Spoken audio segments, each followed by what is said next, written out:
Hi everyone! Chicken curry po tayo for today's video. Let's cook!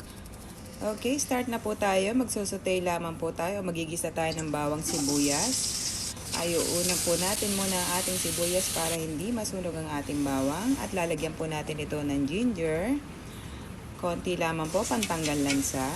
Ito'y lamang po natin ito hanggang mag-golden brown o maluto ng maigi yung ating sibuyas at bawang. At isusunod na po natin ang hinugasan nating chicken. Slice na po natin iyan ayon sa ating gustong hiwa. At haluin lamang po natin hanggang lumabas po ang sariling mantika ng ating manok. Ayan, pwede na po natin timplahan ng ating curry powder. Depende po sa inyo kung gusto nyo ng mas marami. Ako nilagyan ko lamang po ito ng 2 tablespoon. At nag-separate po ako ng isang lalagyan pang fry pan para po pinirito ko muna po itong ating potato para po hindi maglasog o madurog mamaya pag nilagay natin sa ating curry.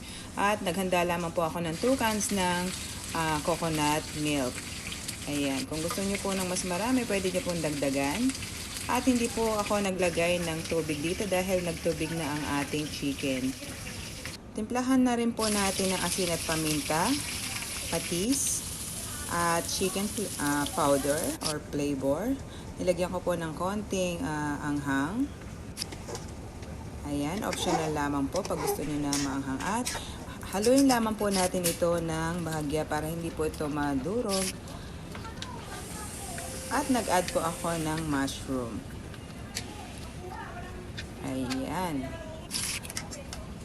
Pwede na rin po natin ilagay ang ating potato fry.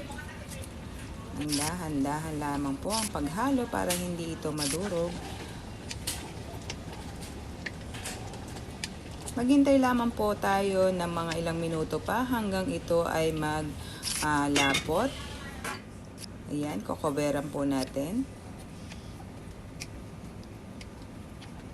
Okay, pag nakuha na po natin yung gusto nating lapot, okay na po itong iserve.